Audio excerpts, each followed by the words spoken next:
If you've set off a bug bomb in your kitchen for roaches, I've got bad news, and I'm sorry to be the one carrying it. It didn't work. And I don't mean it worked a little.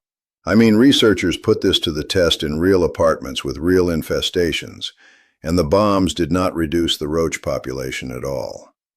Meanwhile, they sprayed pesticide across your countertops, your floor, your table, the places you and your children and your dog actually touch. And almost none of it landed anywhere a roach goes. 41 years I did residential pest control, South Georgia up through Alabama, and I sold that product off the shelf of my own truck for a good while before I knew better. Today I'm going to show you what a $6 tube does that a bomb can't.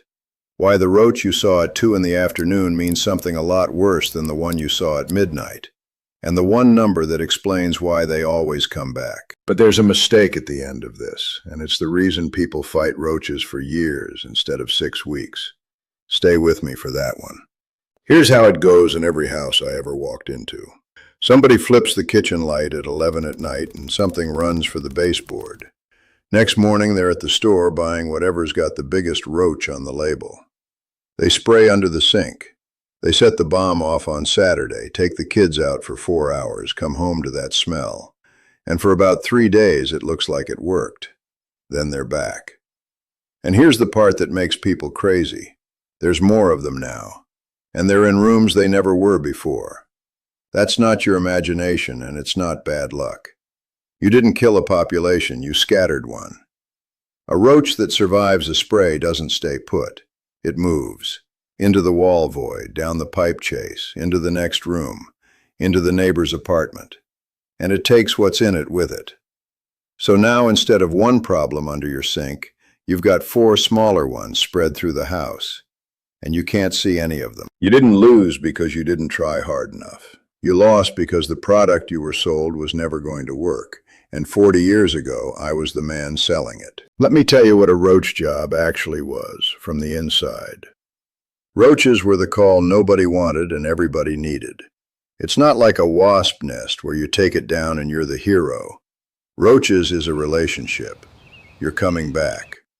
Month after month, and the ticket goes out every single time. And I'll be straight with you about something. In the early years, a lot of what we did was spray. Because spraying looks like work.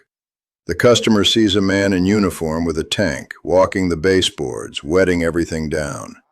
That's $200 worth of looking like something happened. The trouble is the roaches had already beat us. Resistance to that whole class of chemical has been widespread for more than 30 years. We were spraying a poison a good share of them could already handle, in places they don't spend their time, and writing it up as treatment. Then bait gel came along, and the honest men in the trade changed how they worked.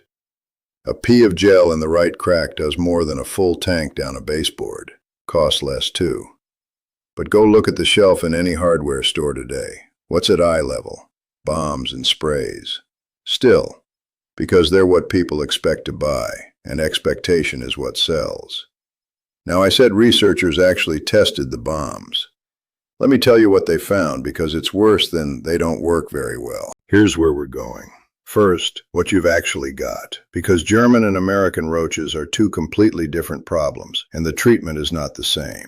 Then how to read your own kitchen and know how bad it really is. Then the study. Then what actually kills them. And we start with the 4 things that cost you nothing, because most folks never get told those first. Then the egg case, and the number nobody tells you, and then the mistake. 2 roaches matter in an American house, and telling them apart changes everything you do next. The German cockroach, small, about 1/2 inch, light tan to brown, and 2 dark stripes running down the back of the head like racing stripes. It's got wings and it does not fly. This is the bad one. This is the one that lives in your kitchen, inside the cabinet, behind the fridge motor, under the dishwasher, in the gap behind the outlet cover. It doesn't come in from outside. It came in on something you carried through the door. A grocery bag, a cardboard box, a used appliance, a suitcase. The American cockroach, big, 1.5 inches, sometimes 2. Reddish-brown, shiny. Folks in the South call it a palmetto bug because that sounds better at a dinner party. This one mostly lives outside, Sewers, drains, crawl spaces, mulch beds, storm drains. It wanders in, comes up a floor drain, under a door, through a gap where the pipe enters the wall. And here's why that distinction is the whole ball game. If you've got Americans, you've usually got an entry problem. Seal the gaps, fix the drains, pull the mulch back, and they stop coming in. If you've got Germans, you've got a breeding population living inside your house right now, and no amount of sealing will touch it. That has to be treated where they live. So before you spend $1, get a flashlight, get down on the floor at night, and look at the size and the stripes. 1/2 inch with 2 stripes on the head, that's German, and this whole video is for you. 1.5 inch and reddish, that's American, and you've got the easier problem. Now, before you treat anything, there's a way to tell how bad your infestation actually is without opening a single wall. And most people have already seen the sign and didn't know what it meant. Sign 1, and it's the big one. If you're seeing roaches in the open, in the daytime, that's not a stray. Entomologists at the University of Florida say it plain. A roach out in the daylight means there is a high probability the population is already large. Here's why. A German roach wants to be in a crack, in the dark, touching something on both sides. It only comes out when there's nothing left to eat where it is, or when there's no room left in the crack. So the roach walking across your counter at 2 in the afternoon is not a bold roach. It's a roach that got pushed out because behind that cabinet there are enough of them that it couldn't stay. 1 at midnight is a problem. 1 at noon is a much bigger problem. Sign 2, the droppings. German roach droppings look like coarse ground pepper or coffee grounds, little dark specks. Look in the corners of drawers, along the top edge of cabinet doors, behind the fridge, under the sink where the pipe goes through. Where the specks are heaviest, that's where they live. That's not a cleaning job, that's a map. Mark it, because that's where your bait is going. Sign 3, the smell. A bad German infestation has a smell. Musty, oily, a bit sweet. You stop noticing it in your own house, which is why guests notice it first. Sign 4, sticky traps. A few dollars for a pack. Put them flat against the wall under the sink, behind the fridge, at the back of the cabinet under the coffee maker. Leave them 3 nights. That tells you 2 things: where they're traveling and, once you've treated, whether you're actually winning. Do this before you treat anything. You cannot tell if you're winning without a number to compare against. All right, you know what you've got, and you know how bad. So let's talk about the thing sitting in your cabinet right now that you were counting on, and what happened when scientists actually tested it. North Carolina State University, published in a public health journal. They took real apartments with moderate to severe German cockroach infestations. Not a laboratory, people's homes. 20 of them. They tested 4 different commercial bug bombs, different active ingredients, the same ones on the shelf near you. And they did something clever. Alongside those, they treated another 10 homes with gel bait, similarly priced product. So it's not bombs versus a professional. It's bombs versus the other thing you could have bought with the same money. Then they measured roach populations before, after, and a month later. And they wiped down the surfaces to see where the pesticide actually landed. Here's the result. The bug bombs failed to reduce the cockroach populations. Not reduce them somewhat. Failed. The gel baits, at about the same price, caused significant declines. And then it gets worse. The researchers found the bombs left significant pesticide deposits throughout the kitchen, on the middle of floors, and on countertops. The places roaches generally avoid. The places you and your family use constantly. The lead researcher put it about as plain as a scientist can. Bug bombs aren't killing cockroaches. They're putting pesticide where the roaches aren't, failing to put it where the roaches are, and raising the pesticide level in your home. Why does it fail? 2 reasons, and both make sense once you see them. 1. A fog falls. It's a mist released into a room, and mist settles downward onto flat, open surfaces. But a German roach lives on the underside of things and inside cabinets, under the shelf, behind the drawer slide, in the motor housing of the fridge, up inside the cabinet, not on top of the counter. The fog never gets there. It can't. It's going the wrong direction. 2. Resistance. Those products use a class of chemical roaches have been beating for over 30 years. The researchers took roaches out of the bomb departments and tested them, and their death rate was far lower than direct exposure should have produced. The survivors weren't lucky. They were built for it. So when you set one off, you're using a chemical they can handle, delivered to a place they don't go. Which means the $6 thing that beat it in that study is sitting on the same shelf 2 feet away. Let me show you how to use it, because most people who buy it use it wrong and then say it didn't work. Before you spend a single dollar, I want you to do 4 things that are free. And I'm not saying that to be nice. The people who study this for a living say a proper approach like this cuts roach numbers by 80% or better. Number 1, and this is the one that changed how I think about my whole trade. You know those little black specks I told you to look for? The pepper-looking droppings in the drawer corners? Those aren't just mess. That's a message. Roach droppings contain what they call an aggregation pheromone. It's a chemical signal, and what it says is, "Come here, this spot is good." Every roach that walks past reads it. Every new one that comes in from the neighbors follows it. So when you leave those specks in the back corner of the cabinet, you have left a sign on the door that says, "Vacancy," and it comes off with hot soapy water. That's it. Hot water, dish soap. Scrub the corners of the drawers, the top edges of the cabinet doors, behind the fridge, under the sink where the pipe goes through. Then rinse it. Scrubbing that away removes the pheromone that's pulling them to that spot. You're not cleaning, you're taking down the sign, and it costs you a squirt of dish soap in 20 minutes. Number 2, vacuum, and vacuum the cracks. Not the floor, the cracks. The crevices, behind the appliances, along the cabinet edges. You're physically lifting out roaches, egg cases, shed skins, and droppings in one pass. No chemical involved. And it works on roaches that are resistant to everything in the store.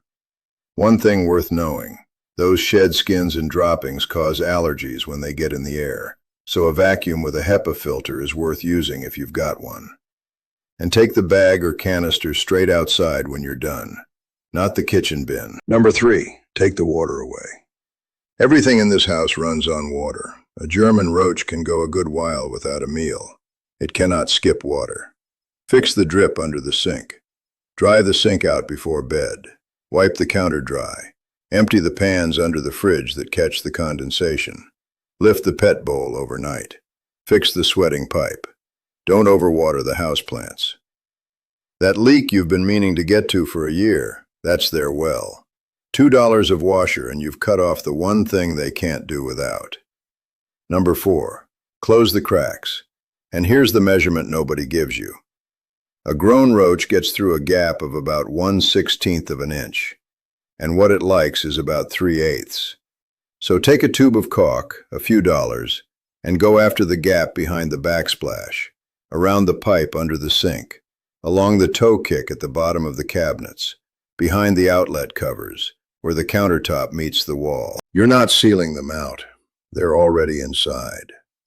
You're taking away the places they're allowed to live. Do those 4 things and give it 2 weeks. With your sticky traps down, you'll be able to see it working. For a good many houses, especially if you caught it early, that's the whole job.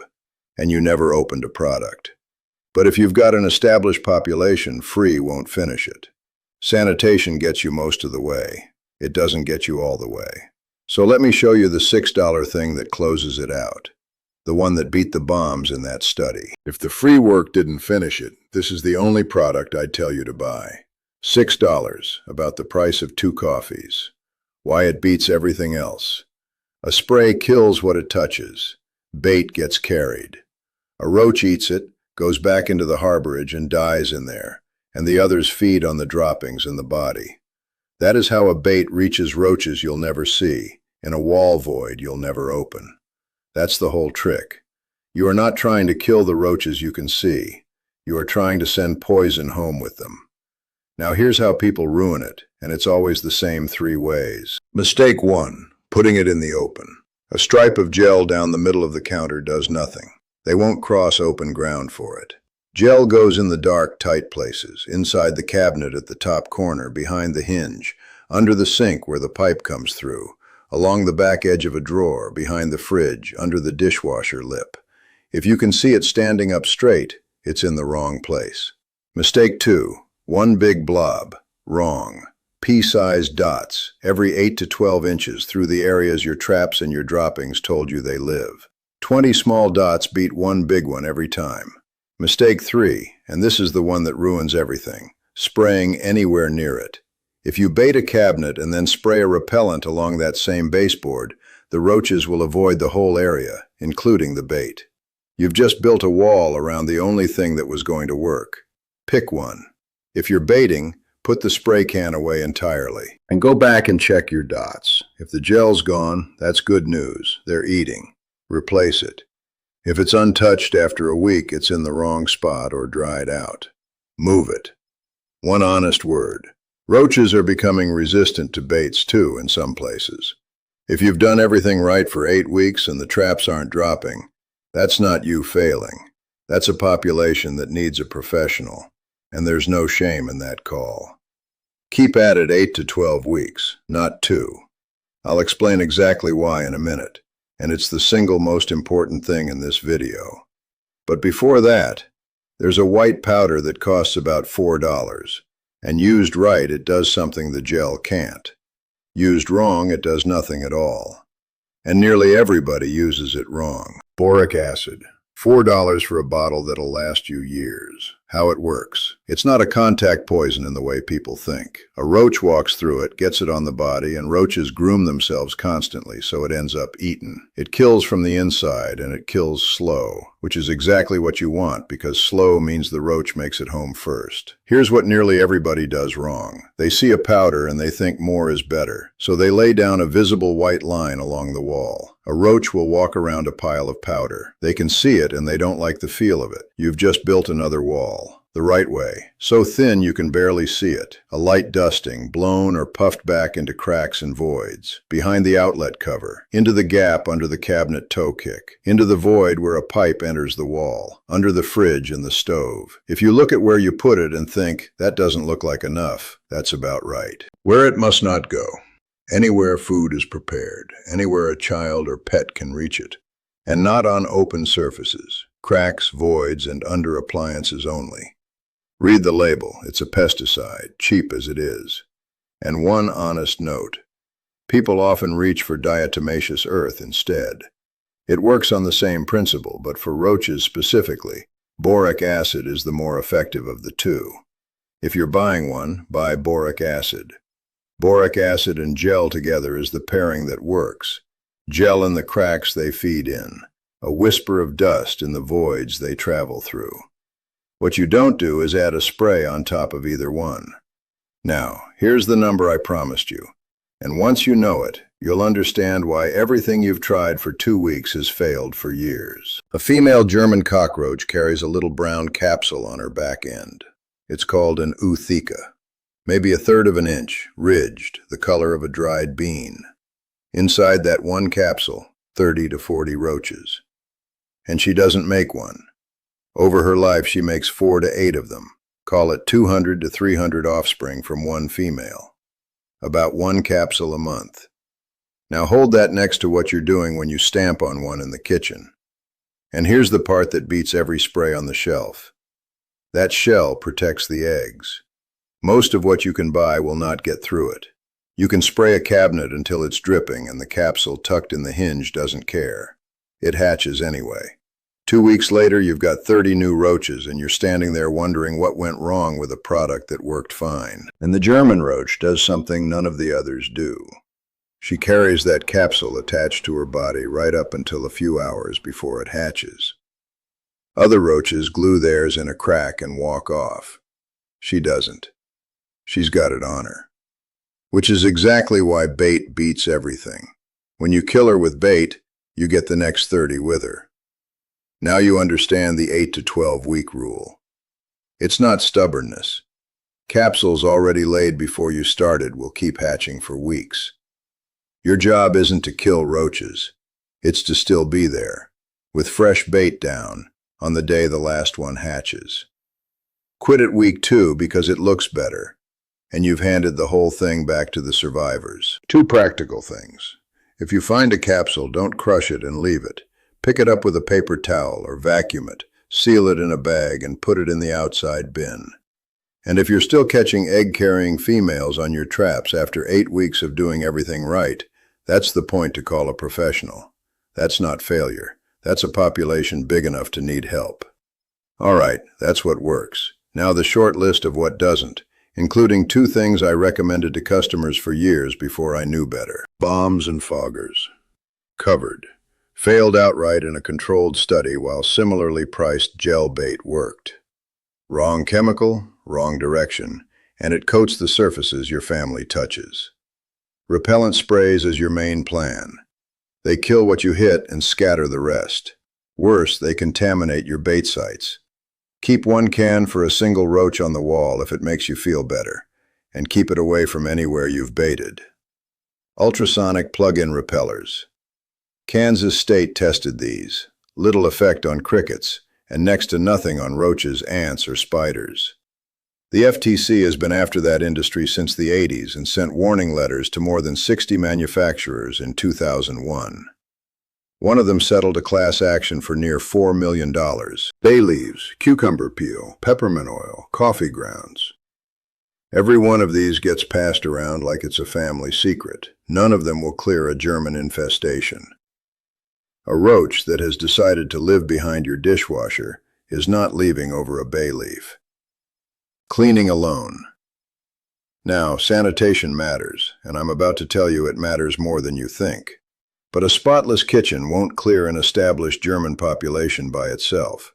They'll live on grease film behind the stove, on the glue in cardboard, on crumbs in a drawer slide you'll never reach.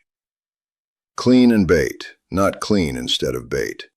Which brings me to the mistake, and it's not one of these products. It's something you're doing without thinking about it at all. Here it is. You're killing roaches instead of taking away the 3 things keeping them alive. Roaches need water, food, and a tight, dark place to hide. That's it. Take away any one of them and the population can't hold. Take away all 3 and you don't have a roach problem to solve. You have one that solves itself. And water is the one nobody thinks about. A German roach can go a long while without food. Water is the thing it can't skip. So, fix the drip under the sink. That slow one you've been meaning to get to for a year. That's their well. Dry the sink out before bed. Wipe the counter dry.